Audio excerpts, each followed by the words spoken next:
Hey everyone! Ever look at a really complex, curvy 3D shape? Like a vase or some kind of weirdly shaped bottle, and wonder, how on earth would I find the volume of that? Well, calculus gives us some incredible tools for exactly that problem. And today, we're going to master one of the most powerful and honestly elegant ones out there, the shell method.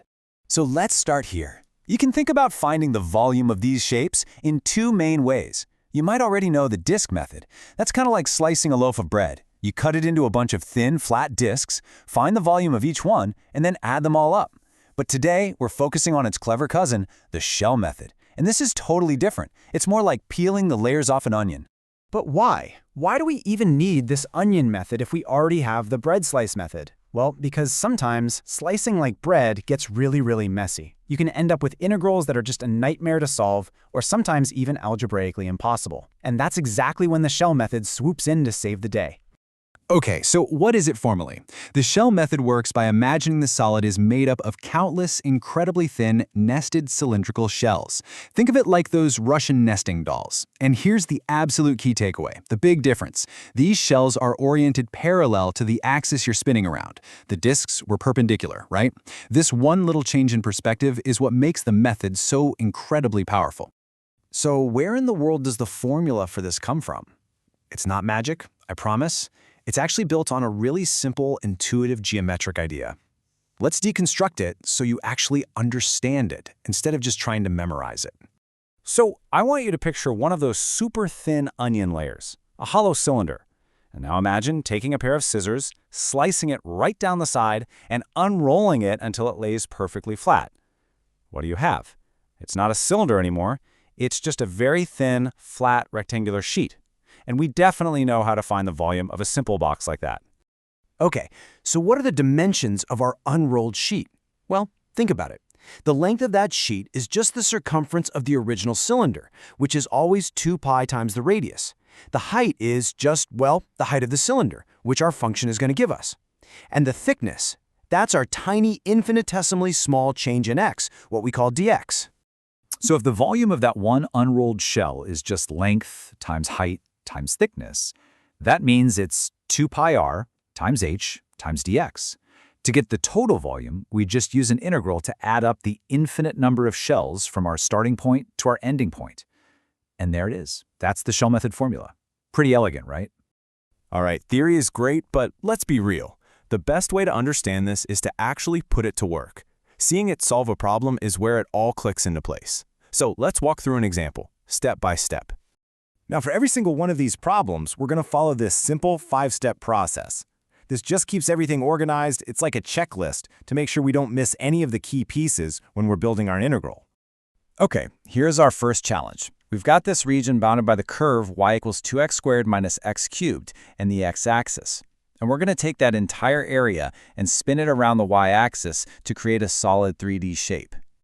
Let's break it down using our steps. First, the axis of rotation is the y-axis, and since our shells are parallel to that, our thickness is going to be dx. Second, what's the radius? For any given shell, its radius is just its distance from the y-axis, which is simply x. Third, the height of each shell is determined by our function, so that's 2x squared minus x cubed. And finally, our limits. Where does our shape start and end on the x-axis? We just find the roots of the function, which are at 0 and 2. And now we just plug everything into our formula. The volume, v, is 2 pi times the integral from 0 to 2 of our radius, which is x, times our height, which is 2x squared minus x cubed, all dx. See how every single piece we identified just slots perfectly into the formula? We multiply the x through, run the integration, plug in our limits, and boom, we get our answer. The volume of this pretty complex-looking shape is exactly 16 pi over 5. The method just made it completely manageable. Okay, so far so good. But now we're going to get to the really cool part. This is where the shell method goes from just being a neat alternative to being an absolute lifesaver, because sometimes it's the only practical way to solve a problem. Take a look at this problem.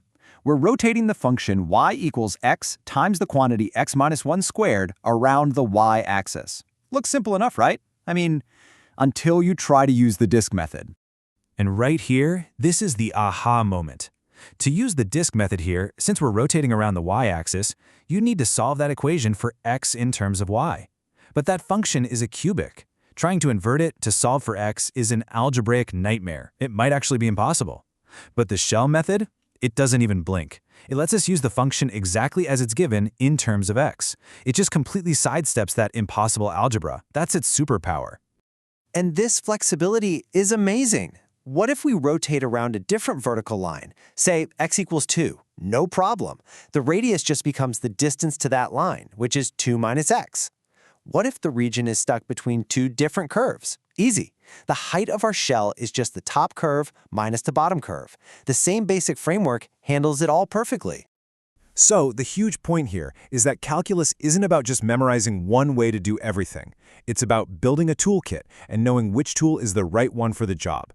The disk and shell methods are both awesome, but they really shine in different situations. And this table right here, this is your whole strategy guide. The key thing to notice is the relationship between the axis of rotation and your variable of integration.